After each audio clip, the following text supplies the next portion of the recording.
Salut mes gâtés, bienvenue pour une nouvelle vidéo. Alors ça fait très longtemps que j'ai pas posté parce que j'ai eu pas mal de choses à faire ces derniers temps. J'ai, comme vous le savez peut-être, créé fin août ma société qui s'appelle l'Hôtel de la Magie, Hôtel de la Magie sur Facebook. Et depuis j'ai créé une deuxième société, donc là qui n'a rien à voir. Je vous en parlerai peut-être à la fin de la vidéo, je vous ferai une vidéo qui est consacrée à ça, qui s'appelle ma petite parfumerie secrète. Donc là, c'est tout ce qui est l'univers parfumé. Donc voilà, rien à voir. Mais du coup, ça m'a pris beaucoup de temps et j'ai pas eu l'occasion de dégager du temps pour vous faire des vidéos, que ce soit sur l'oracle de G, sur le tarot Indira, sur la lithothérapie ou quoi que ce soit d'autre. Donc aujourd'hui, j'ai un petit peu de temps et j'ai décidé de vous faire une vidéo sur la lithothérapie et on va voir, peut-être je vais découper en plusieurs vidéos, mais déjà je vais vous parler de comment choisir vos pierres. Alors, pourquoi cette vidéo, pourquoi ce sujet ?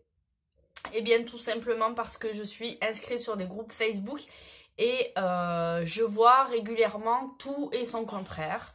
Et je voulais vous apporter ma pierre à cet édifice de débat éternel sur la lithothérapie et comment choisir sa pierre. Alors, premièrement, le mot d'ordre pour moi serait... le feeling, voilà, c'est le mot que je cherche, le feeling. C'est-à-dire, vous avez des mots à régler. Alors, par exemple, vous avez du mal à dormir. Voilà, vous passez des nuits compliquées, vous avez du mal à vous endormir. Qu'est-ce que vous allez faire? Eh bien, vous allez regarder sur internet ou dans un bouquin, voilà, j'ai du mal à dormir, nuit compliquée, quelle pierre me faut-il? Et il va ressortir telle ou telle pierre. Bon, vous allez aller dans un magasin de litho où on vend des pierres et vous allez acheter la pierre en question. Mais peut-être que votre sommeil va être encore plus compliqué ou alors vous allez arriver à mieux dormir, mais d'autres problèmes vont survenir. Pourquoi ? Parce que vous n'avez pas pris la pierre qui vous convient réellement. Le problème n'est pas de mal dormir, le problème est de savoir pourquoi vous dormez mal. Et c'est là en fait toute la subtilité de la lithothérapie. En fait, il va pas falloir choisir une pierre en fonction de vos soucis, de ce que vous aimeriez régler, parce qu'en fait, vous pensez soigner l'état, vous pensez soigner le résultat, sauf que il a la conséquence en fait, vous pensez soigner la conséquence, sauf qu'en fait il faut connaître le point de départ de tout ça. Si vous dormez mal, c'est qu'il y a des raisons. Et en fait, ce qu'on aimerait changer, c'est pas le fait de mieux dormir, c'est pourquoi est-ce qu'on dort mal. Donc en fait, vous allez prendre une pierre pour le fait de mal dormir, mais vous ne soignez pas la cause, ce qui fait que vous dormez mal. Je sais pas si vous me suivez bien. Donc en fait, par exemple, le fait que vous dormiez mal, ça peut venir de quoi? Simplement que votre matelas est trop ancien, donc il va falloir le changer, pardon, je parle de pierre et du coup je parle de charger, mais il va falloir changer votre matelas, donc toutes les pierres de la terre ne seront pas n'auront aucune utilité si votre matelas est tout pourri, malheureusement, mais c'est sûr que ça vaut plus le coup d'acheter une pierre qu'un matelas parce que le prix n'est pas le même, mais ça ne va pas, soit le fait que vous ayez une pierre pour mieux dormir, ça ne va pas changer l'état de votre matelas.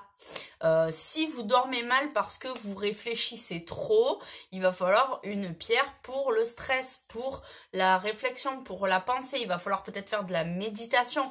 Est-ce que vous dormez mal parce que vous mangez trop le soir ? Donc peut-être qu'avant de vous coucher, vous avez tendance à grignoter. Donc il va plutôt falloir une pierre pour la boulimie ou l'hyperphagie. Voilà, mais qu'est-ce que c'est? C'est toujours pareil. Qu'est-ce que c'est qui cause cette hyperphagie, cette boulimie? Est-ce que c'est la peur de manquer? Est-ce que, voilà, ça peut arriver... il peut y avoir plein de causes à ça. Donc voilà, en fait, j'espère que vous me suivez, mais ce n'est pas une finalité en soi que de trouver une pierre pour ce que vous aimeriez changer. En fait, le but de la litho, c'est de vous soigner par les énergies. Donc en fait, ce qu'il va falloir faire, si vous dormez mal, c'est de ne pas consulter internet, de ne pas ouvrir de livres de lithothérapie et tout simplement d'aller dans un magasin de litho et d'aller choisir une pierre qui vous parle. Une pierre où vous vous dites quand vous la voyez, oh, j'adore celle-là qu'il me faut. Prenez-la parce que peut-être que vous allez prendre peut-être un œil de tigre alors que vous dormez mal et que l'œil de tigre n'est pas conseillé pour mieux dormir. Ce n'est pas son but premier.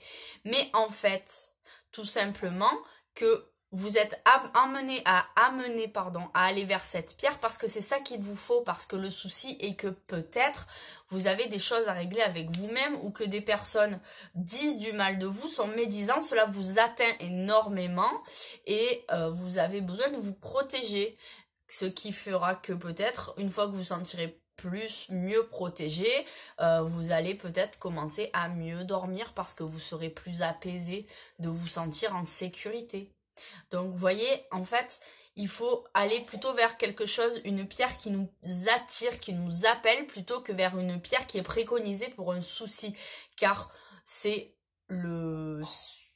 l'évidence même de la maladie. Mal dormir, c'est une maladie. Certains se font soigner par des médicaments avec des cachets pour dormir, etc., etc. Mais en fait, la maladie, c'est le mal qui a dit. Donc, quand vous avez mal, quand vous arrivez à un point bien précis comme le fait de ne plus dormir, d'avoir mal quelque part, etc., il ne faut pas soigner que les symptômes, il faut soigner la cause. Donc voilà, peut-être que vous avez mal à votre poignet, donc vous allez chercher une pierre pour votre poignet, mais la pierre ne fera rien si vous avez mal au poignet parce que tous les jours vous faites inlassablement le même geste qui vous abîme le poignet et qu'il va falloir peut-être aller voir un professionnel qui va vous apprendre à utiliser dans votre travail, votre instrument de travail, d'une façon différente pour ne plus vous faire mal au poignet. Vous voyez un peu où je veux en venir? Voilà, en fait, il ne faut pas soigner les symptômes, il faut soigner la cause. Donc, pour choisir une pierre, il n'y a rien de plus facile. Allez-y au feeling. La pierre, vous la choisirez en fonction de ce qu'elle va vous apporter. Alors, effectivement, je voulais aussi rétablir quelque chose, c'est qu'il n'y a pas de pierre miraculeuse. Donc, vous n'allez pas pouvoir changer votre vie, trouver les numéros du loto, trouver le grand amour grâce à simplement une pierre. Il existe des pierres qui vont vous aider à vous ouvrir, qui vont vous aider peut-être à avoir un coup de foudre, mais un coup de foudre, c'est par exemple tomber red dingue de quelqu'un.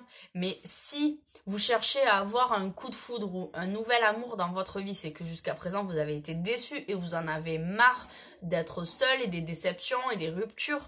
Donc est-ce que c'est vraiment ce que vous cherchez, d'avoir un coup de foudre, c'est-à-dire une relation qui va être très intense rapidement et qui va s'étioler jusqu'au point de retourner encore une fois à une rupture et de vous trouver seul, etc. et de vouloir à nouveau rechercher quelqu'un? Non, je ne pense pas. Donc, ne croyez pas qu'il y a une pierre pour tout et qu'elles vont résoudre tous les problèmes de votre vie. Ce n'est pas le cas. Les pierres sont là en guide de thérapie. C'est-à-dire que comme vous pourriez aller voir votre médecin, votre psychologue, votre hypnothérapeute, votre, j'en sais rien, votre meilleur ami qui va vous conseiller, qui va vous aider, les pierres vont agir de la même façon. Ce sont des thérapeutes. Elles sont là pour vous faire vous protéger ou faire sortir des choses qui sont à l'intérieur de vous, qui peuvent être enfouies tellement profond que vous n'en avez pas encore conscience. Du coup, j'en arrive à un autre point, c'est qu'il n'y a pas non plus de pierres néfastes, négatives, dangereuses. Ce ne sont pas des bombes à retardement, c'est vous qui êtes une bombe à retardement. Donc, si vous choisissez une pierre parce qu'elle vous a plu et que vous la portez et que vous ressentez des effets négatifs comme des maux de tête, des nausées, de la fatigue, etc., moi, je vous conseille d'essayer de la porter pendant 3 jours au moins. Parce qu'il va falloir le temps que tout ça se mette en place. Et si vous avez ces effets-là, c'est parce que la pierre agit. Elle est en train de faire au fond de vous un ressort de soucis, de tout ce que vous avez et que vous n'avez pas conscientisé. C'est exactement comme si vous étiez au bord de l'eau. Vous avez la sensation que votre lac intérieur est calme, alors qu'en fait, sous l'eau, il y a plein de monstres. Et vous ne les voyez pas. parce que vous avez décidé de regarder seulement la surface et de ne pas regarder en transparence les monstres qui sont sous l'eau, parce que cela vous rassure. Et vous prenez une pierre, donc le parallèle est merveilleux, vous prenez une pierre et vous la jetez sur l'eau. Et qu'est-ce qui se passe? Eh bien, l'eau va commencer à faire des vagues. Et donc là, c'est le mal-être que vous allez pouvoir ressentir avec certaines pierres. Donc les vagues vont commencer à se faire. Et attirés par les vagues, le remous, les monstres viennent voir ce qui se passe. Donc ils commencent à remonter à la surface. Et c'est à ce moment-là, souvent, qu'on est tellement mal qu'on décide d'enlever la pierre et de se dire que elle ne nous convient pas. Mais c'est pas qu'elle ne nous convient pas, c'est qu'en fait, on arrive juste à un moment charnière où on va voir sortir les monstres, il va falloir s'en charger, savoir que faire d'eux, pourquoi ils sont là, qu'est-ce qu'ils font dans notre lac intérieur, depuis quand ils sont là, comment ne plus les nourrir. Voilà, accepter le fait qu'ils soient à l'intérieur de nous. Donc, deux choix s'amènent à nous.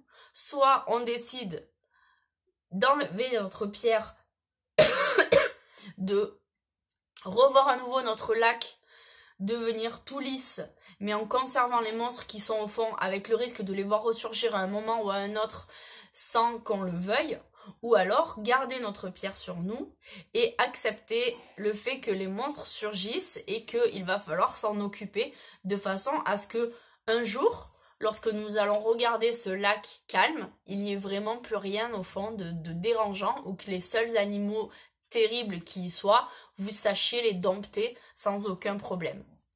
Donc voilà à quoi va servir la lithothérapie.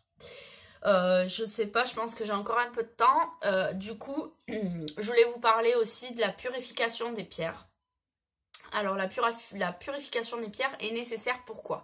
Parce que lorsque vous achetez une pierre, elle a été sortie de son milieu naturel, elle a été manipulée par la personne qui l'a ramassée, qui l'a sortie de son milieu naturel, elle a été souvent traitées, donc elles ont été polies, des fois elles ont été huilées, etc. Elles ont été achetées, revendues, reachetées, revendues, pour arriver au final dans vos mains. Donc sachez que tout ça, c'est des contacts qui ont eu lieu, donc des échanges qui ont été négatifs avec les pierres.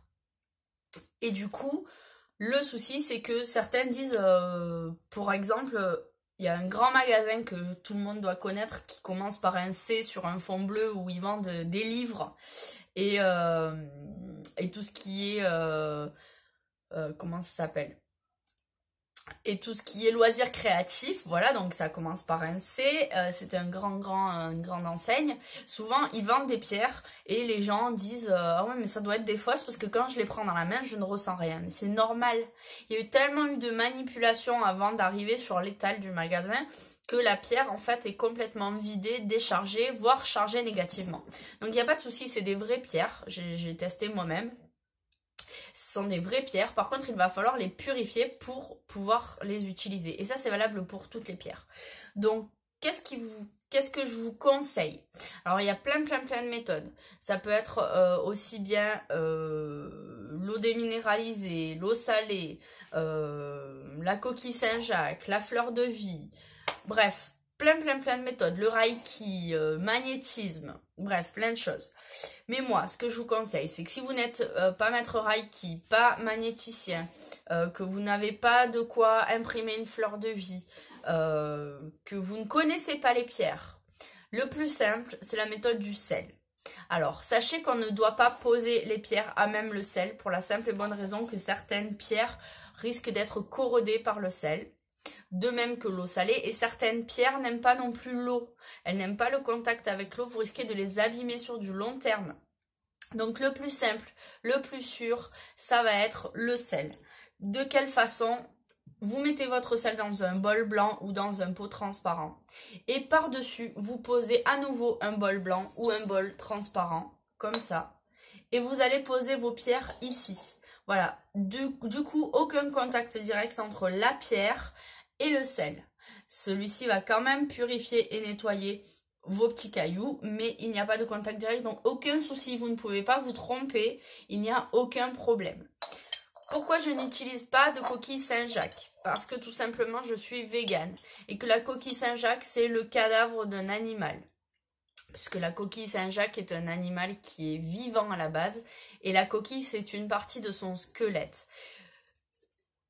La coquille Saint-Jacques n'est pas faite pour charger vos pierres. Ça ne chargera jamais vos pierres. La coquille Saint-Jacques étant un animal mort, la coquille Saint-Jacques a une vibration proche de zéro, du néant, de l'infini, de rien du tout, du bas astral.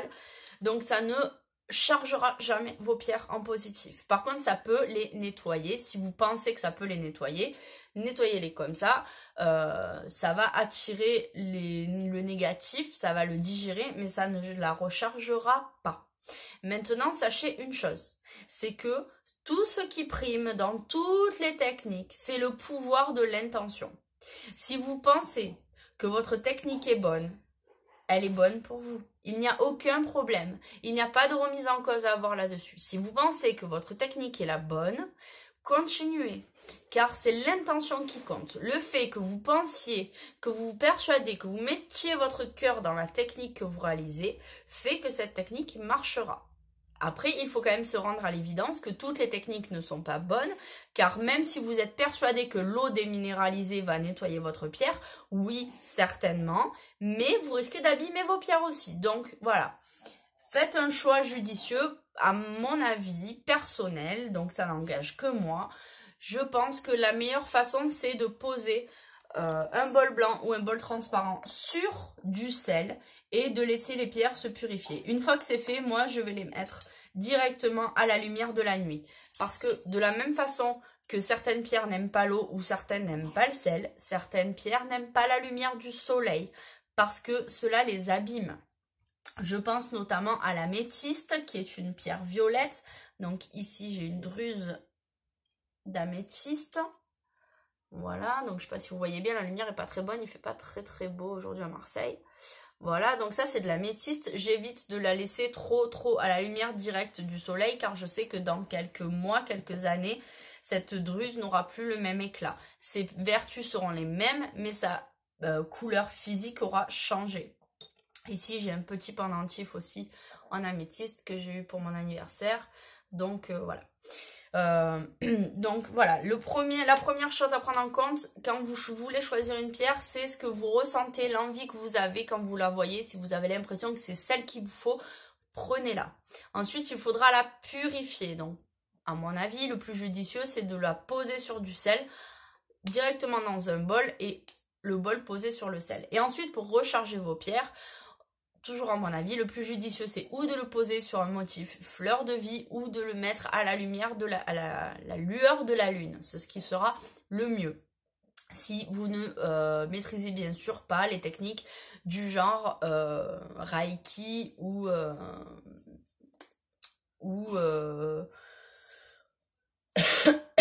toutes les techniques d'énergie. Excusez-moi, j'ai perdu le mot. Bref, donc voilà, si vous ne maîtrisez pas les techniques du genre Reiki, je vous conseille plutôt la lune ou la fleur de vie. Voilà, pourquoi je n'utilise pas la fleur de vie aussi pour purifier et recharger? Parce que la fleur de vie a une vibration élevée et lorsque l'on va mettre des pierres à vibration basse dessus, cela fait automatiquement baisser la vibration de la fleur de vie.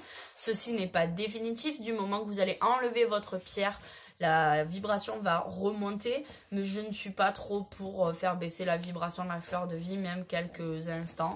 Je trouve ça un peu dommage, mais toujours pareil, c'est très personnel, je ne critique pas les gens qui le font, puisque c'est l'intention qui compte. Donc voilà, si vous pensez que c'est une bonne technique pour vous, faites-le.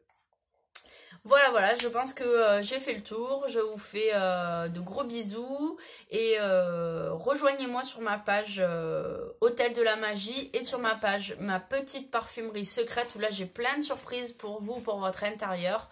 Voilà, des parfums personnels et des parfums de maison d'une grande qualité et surtout d'une grande sécurité. C'est ce qui m'intéressait le plus. Je vous fais de gros bisous et je vous dis à très vite pour une nouvelle vidéo.